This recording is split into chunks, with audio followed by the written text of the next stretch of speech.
Hello and welcome to Jamie's Motion Graphics. Today we're doing a tutorial on the curves effect, or rather the curves adjustment, which is a color correction tool, and it is very useful for many applications. I will explain to you part of those applications, and you can obviously create some beautiful things with it. So let's get into it. Okay, here we are in After Effects. We are going to start off with a new composition. As always, we're just going to call it Comp 1. It is currently 1280 by 720, 30 frames per second and 30 seconds long, which is kind of random for what we're doing here because, well, I'm not really going to make anything. Let's start up with a new layer. Here we have to select a composition, obviously. Otherwise it doesn't understand what to do. We're going to just make a gray one. It doesn't matter because we're going to put a ramp on it.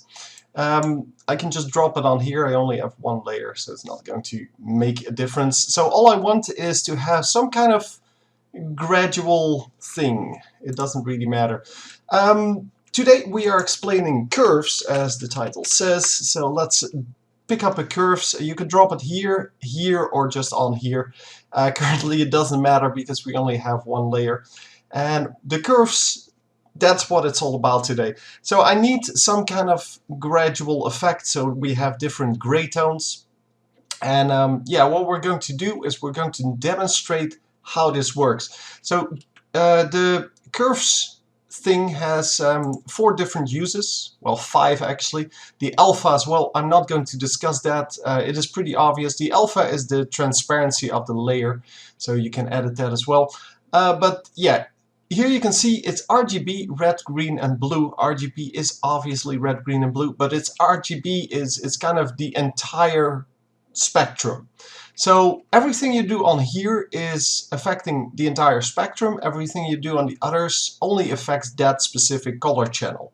So we're going to start by the RGB, and you can see here you have this block with a line through it. Well, what does that mean? Well, this is your color spectrum.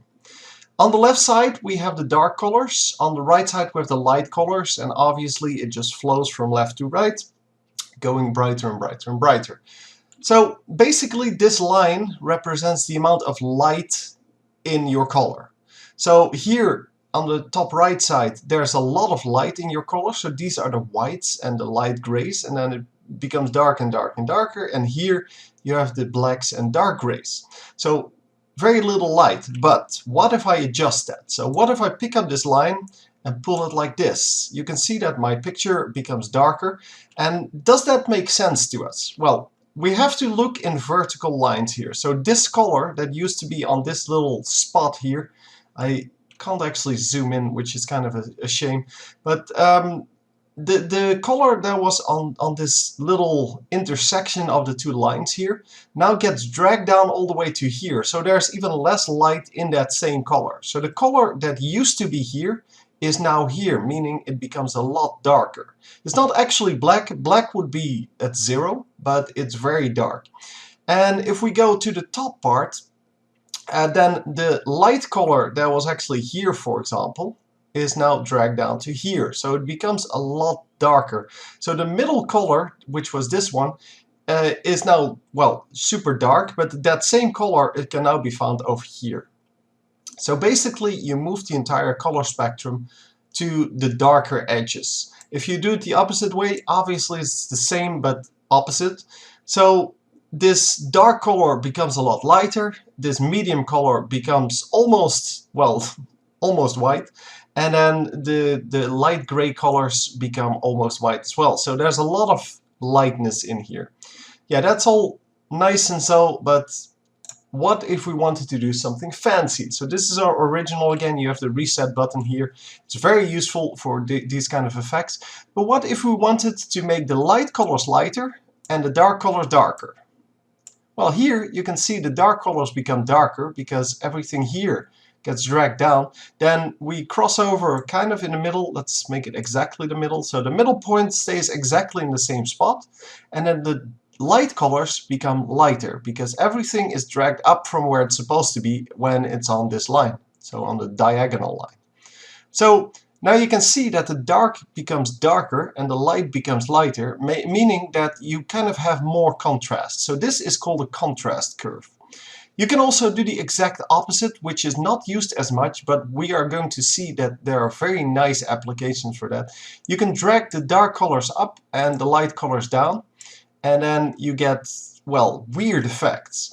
Because now you make the dark colors into light colors and the light colors into dark colors, but there's also overlap. So this color, the lightness is basically, well, how far you go up, so, well, the Y value. So this color, the middle color, is found here, here, and here. So at 3 different spots we have the same color. And that's what you see. This color is also here, and it's also here. And so you get this really weird setup, but it can be used very efficiently when you, well, want to make awesome colors. Anyway, we're going to reset. We're going to see what the colors do then. So the colors are basically, you always need to see them as a combined effort. You can't just go to the red and say, yeah, this is going to be my thing. So now I have red. No, you don't have red because you still have a lot of green and blue in there. If you want pure red, you need to draw down the blue, the green and the blue. I was at the green, of course. And then you get red here. This is red. And obviously, if we want to make some other color, so let's say we drag up the green as well, then it becomes yellow. But if I reset the green to just about, you can reset, by the way, by just dragging the point to the top right or the bottom left, then it becomes the perfect line again. If we do this with the green, then it becomes orange. And if I take out a little bit of it, it becomes darker orange, up until the point where, oh, yeah, that was not what I wanted to show just now, but up until the point where there's so little green in it that it actually becomes red. And you can actually drag it all the way down here, and then it becomes, yeah, now you have to do that for the blue as well. And then you have pure red. But that's hardly ever what you want. Normally you want it to be a little more subtle. Normally I take the rule that you never want to touch the top or the bottom. So if you do this, then you're touching the bottom. As you can see, you kind of line out the color, and you never want to do that. So make something like this, and you get a little more gradual change in color, and you can see that the difference is especially here. It's it's the dark colors actually become a little more subtle if you do it like that, and obviously you drag the entire curve. So here there was a pretty noticeable difference there. So yeah, so how do I make different colors? Yeah, that's just experience. You have to learn what colors are a combination of what other colors. So let's say I want to make some kind of greenish blue color. I drag out the red because I don't want red in there, because I want to have some kind of greenish blue color. Now I can put in more green, for example, and then you go towards the green. I can also put in more blue, and then I go towards the blue. And it's the ratio between the two that actually determines where in the spectrum you are. And if you drag out the blue entirely, obviously you get green.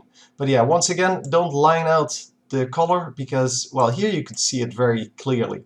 You get just very silly effects, and if you don't touch the bottom, then you don't get those. You get a little more subtle, well, transitions from one color to the next. Yeah, white and black are very hard to edit, by the way. Well, they're actually impossible to edit. The pure black and pure white do not get edited by the curves that much. You can tint them a little bit, but you're way better off with the tint effect. And yeah, well, I'll discuss that in some other tutorial. Well, actually, I discussed it a little bit in my colors tutorial, but hey, whatever. I'll go there at some point. So let's say we, instead of making some kind of bluish green one, I want to make a purple one. Well, purple is obviously a combination between red and blue. So I want to take out the green, and yeah, apparently I hit it there already. So I take out the green and immediately we get purple. So you can easily see where this is going. Now, do I want more red or more blue? If I take out some red, then you can see it becomes a little more bluish. And if I take out a lot of red, it becomes actual blue. If I put in more red, then it becomes more pinkish, because pink is more red, because pink is basically red with white. So yeah, if I edit this correctly, you can see that there are a lot of different shades that we can create, and it's all about just getting these graphs set up correctly.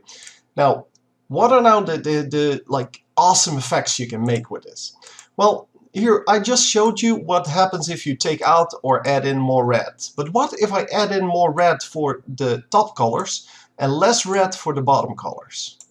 What then happens, and once again, don't hit the top or the bottom, what happens then is you get kind of a transition from where there is red to where there's no red. Yeah, here there's red, here there's no red, and since all the colors are here, it becomes whitish.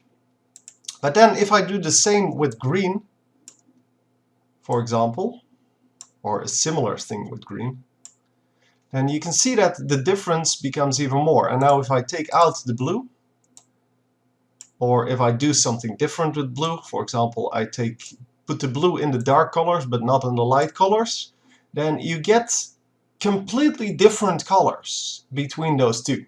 And you can of course play with that a little bit. You can reset this to normal green, and you can also just add in more green, and you can see that you get a lot of different color effects from playing with these colors a little bit. And you can of course do your curves whatever you want.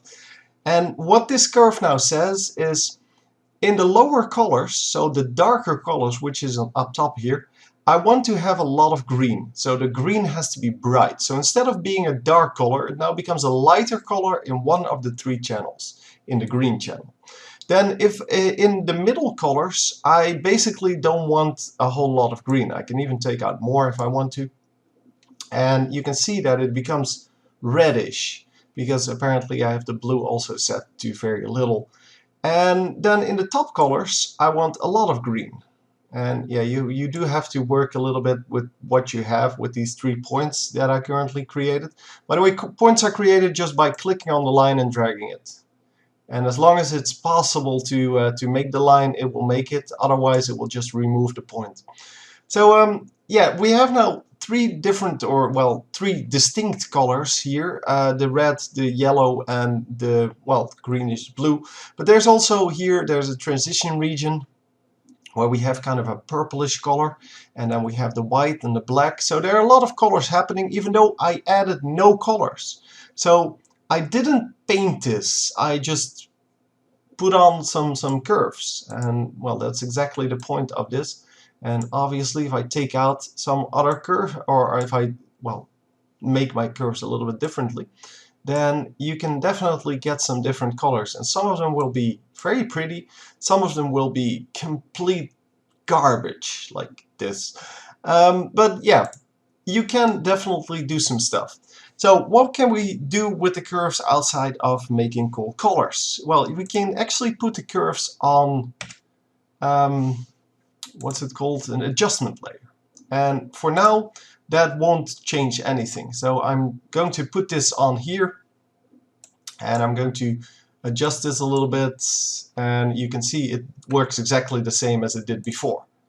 So I can, for example, do this, and then you get a similar effect to what we had. The thing is, adjustment layers work in a different way than normal layers. So adjustment layers affect everything that's underneath it, but nothing above it. So if I add a new layer, let's say a new solid, and it's going to be gray, doesn't matter. Yeah, you can see it affects it when I move it underneath the adjustment layer. Here it's gray, and here it's purple. So if I make a mask on here, it becomes that same purplish color. And if I adjust my my curves, they will adjust with it. So you can see that by making a gray design, because if I turn off this adjustment layer, everything is gray. And if I turn off this or turn on this gray thing, let's make it even better. Let's make a ramp here. put it on the gray solid. Currently it's the same ramp, so we're going to change that a little bit, and maybe drag them around a little bit. I don't know, maybe make one over here, just making some things here. I'm not sure how to edit this. I think, yeah, I should make it like this. So now it's a design based on gray tones, right? So if I put on my adjustment layer, and let's reset the adjustment layer. It's exactly the same because, well, all colors are exactly the same. And now if I go to red and just add some red, not too much, everything becomes red. And then if I take out the blue, because blue is kind of, blue and green are kind of the counter to this red, so it won't show up properly as long as they're in.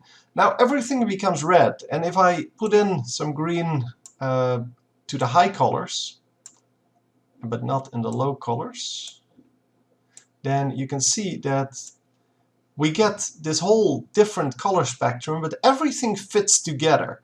So all of these colors are from the same color spectrum. And whatever I do with the other colors, it doesn't even matter, because we can just adjust it in such a way that we get pretty colors, and they will automatically get adjusted for the gray tones that we actually used. So by doing so by making this this adjustment layer, we now have the ability to change our colors at will for the entire design. So you don't have to design colors anymore. You don't have to paint every object. You just say, okay, I want this one to be a different color from this one or from this one, and you can adjust which color it is later on, and that's exactly what we're doing here. Obviously we can still put the gray solid, which is all these blocks, outside of the range of this adjustment layer, and then it will become gray again. So if that's what you want, that's what you get. But the adjustment layer, as I said, affects everything underneath it. And you can also, of course, do what I did before and put the curves on the layers. So if I just delete this adjustment layer and I put the curves on both of them, you get exactly the same effect. But if I want to change the color combination now, so let's say I want to adjust the red and I want to adjust it, then I only adjust this layer, so not the one with the blocks in it. And that's the beauty of putting curves somewhere else. Obviously you can still do it like this. You can copy and then paste it on here, and then it will, well, make the change for both of the layers, but it's way easier to use an adjustment layer. Anyway, I think that's all I can say really about curves. Curves are definitely a good coloring tool, but you do have to learn to use it, because there are a lot of different things you can do with it if you learn how to work with it. And well, that's exactly the point, right? The point is to learn before or while making new stuff. And I think this is one of the most useful coloring tools in, well, the entire program. You have different ones, of course, but this one is definitely the most versatile, and if you learn how to use it, you can make some beautiful color combinations with just a few, well, drags of the lines. Anyway, hope you enjoyed, hope you learned something, and I will see you next time.